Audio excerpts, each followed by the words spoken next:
అకౌంట్లు ఓపెన్ చేపించాడు రాజశేఖర రెడ్డి గారు. ఇది ఉపాధి హామీ కొత్తల్లో. అలాగే ఆడోళ్ళు వెళ్ళి అయ్యా మాకు కూడా సమానంగా వేతనం కావాలి, మగోళ్ళలాగా కష్టపడి పని చేయలేకపోయినా మాకెంత చేతనైతుందో మేము చేస్తాం కదా, మాకు కూడా సమానంగా ఇవ్వాలి అంటే రాజశేఖర రెడ్డి గారు ఆ రోజుల్లో వెంటనే ఒప్పుకున్నారు. సమానంగా మగవారికి సమానంగా వేతనాలు ఇచ్చేవారు రాజశేఖర రెడ్డి గారు ముఖ్యమంత్రిగా ఉన్న రోజుల్లో. ఆ తర్వాత కాలంలో ఇప్పుడు గత 10-11 సంవత్సరాలుగా బీజేపీ పార్టీ అధికారంలో ఉంది. బీజేపీ పార్టీ అధికారంలోకి వచ్చినప్పటి నుండి ఉపాధి హామీకి గ్రహణం పట్టింది.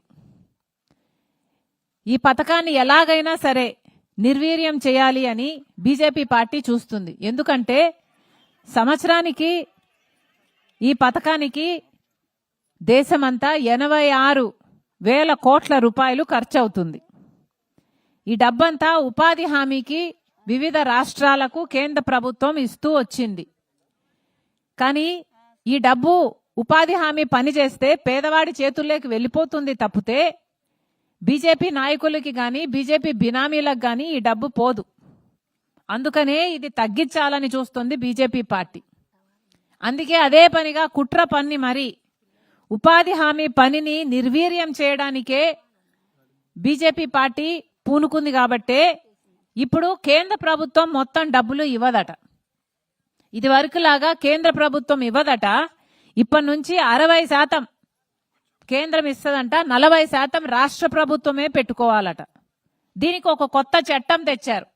ఉపాధి హామీ పథకం పేరు కాదు, ఇక మహాత్మా గాంధీ జాతీయ గ్రామీణ ఉపాధి హామీ పథకాన్ని పేరు మార్చి విబి గ్రామ్ అని కొత్త చట్టాన్ని తీసుకొచ్చి దీంట్లో ఉపాధి హామీ పనికి 60% మాత్రమే కేంద్రం ఇస్తుంది, 40% కేంద్ర ప్రభుత్వం రాష్ట్ర ప్రభుత్వం పెట్టుకోవాలి అని చెప్తోంది బీజేపీ పార్టీ. ఇక రాష్ట్ర ప్రభుత్వం పెట్టుకోవాలి అంటే ఎన్నో రాష్ట్రాలు పెట్టుకోలేవు.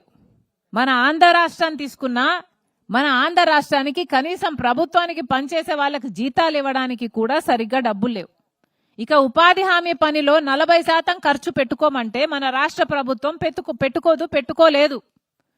కాబట్టి రాష్ట్ర ప్రభుత్వం ఉపాధి హామీని ఇంకా తగ్గించేస్తుంది లేదా మొత్తానికే తీసేస్తుంది. ఇక కేంద్ర ప్రభుత్వం 60% పెట్టుకోవాల్సిన అవసరం కూడా ఉండదు. ఇది వీళ్ళు చేస్తున్న కుట్ర. అంతేకాదు, ఇది వరకైతే 7 గంటలో 8 గంటలో కంటే ఎక్కువ పని చేయడానికి వీలు లేదు ఉపాధి హామీలో, అంతకంటే తక్కువే చేయాలి. ఇప్పుడు 12 గంటలు చేయాలట. కొత్త చట్టంలో 12 గంటలు పని చేస్తేనే డబ్బులు ఇస్తారట. ఇది ఎక్కడి న్యాయం? ఇంత అన్యాయాలు చేస్తూ కూడా ఊరెంబడి రోడ్లెంబడి అడ్వర్టైజ్మెంట్లు వేసుకుంటున్నారు. ఇప్పుడు 100 రోజులు కాదు 125 రోజులు పని ఇస్తాము అని. చూసారా ఎవరైనా? ఏమా చూసారా? 100 రోజులు కాదు 125 రోజులు పనిస్తాము అని ఇప్పుడు పోస్టర్లు వేస్తున్నారు, అడ్వర్టైజ్మెంట్లు వేసుకుంటున్నారు. చాలా మంది చూసుంటారు. కానీ ఇది బూటకం, ఇది ఒక మోసం. ఎందుకంటే ఇప్పటి వరకు కూడా 100 రోజులు కూడా ఏ గ్రామంలో పని ఇయ్యలేదు. గత సంవత్సరంలో తీసుకున్న 52 రోజులు మాత్రమే సగటున పని ఇచ్చారు. ఒక మనిషికి 52 రోజులు మాత్రమే పని ఇచ్చారు. ఈ 52 రోజులు కేవలం 52 రోజులు పని ఇచ్చిన వాళ్ళు ఇప్పుడు 125 రోజులు ఇస్తాము అంటే నమ్ముతారా?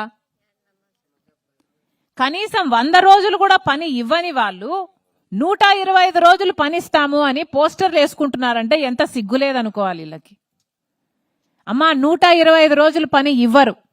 ఎక్కడ మీరు పోస్టర్లు చూసినా మీ మనసులో ఇది అర్థం చేసుకోండి, అది అబద్ధం, అది మోసం, అది బూటకం.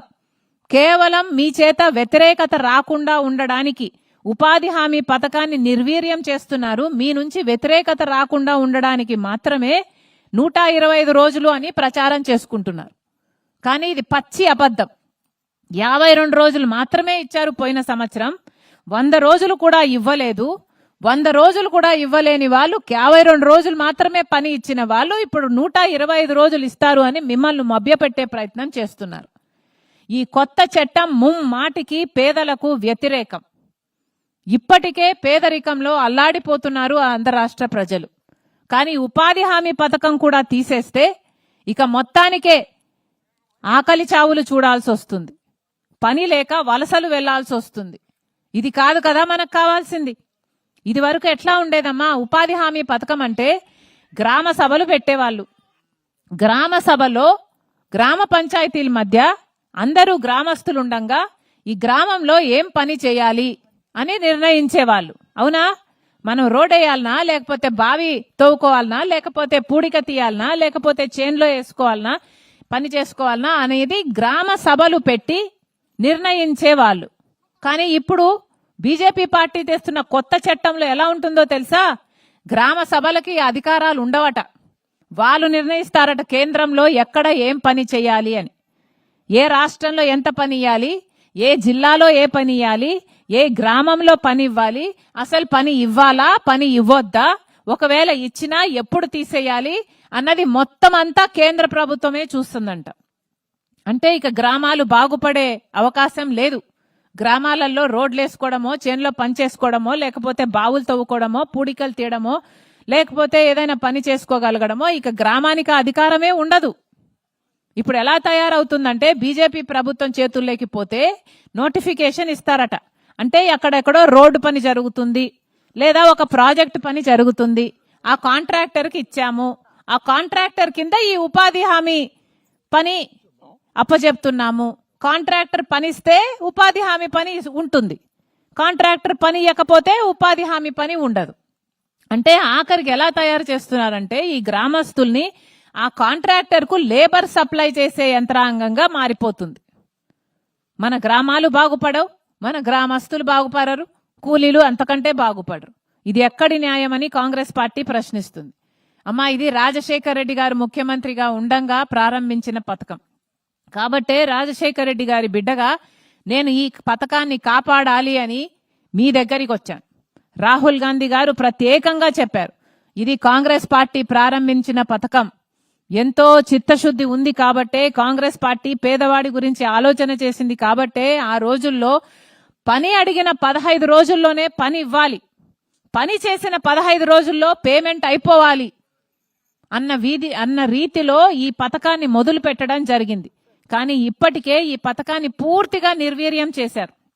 2 నెలలు 3 నెలలైనా పేమెంట్లు రావటం లేదు.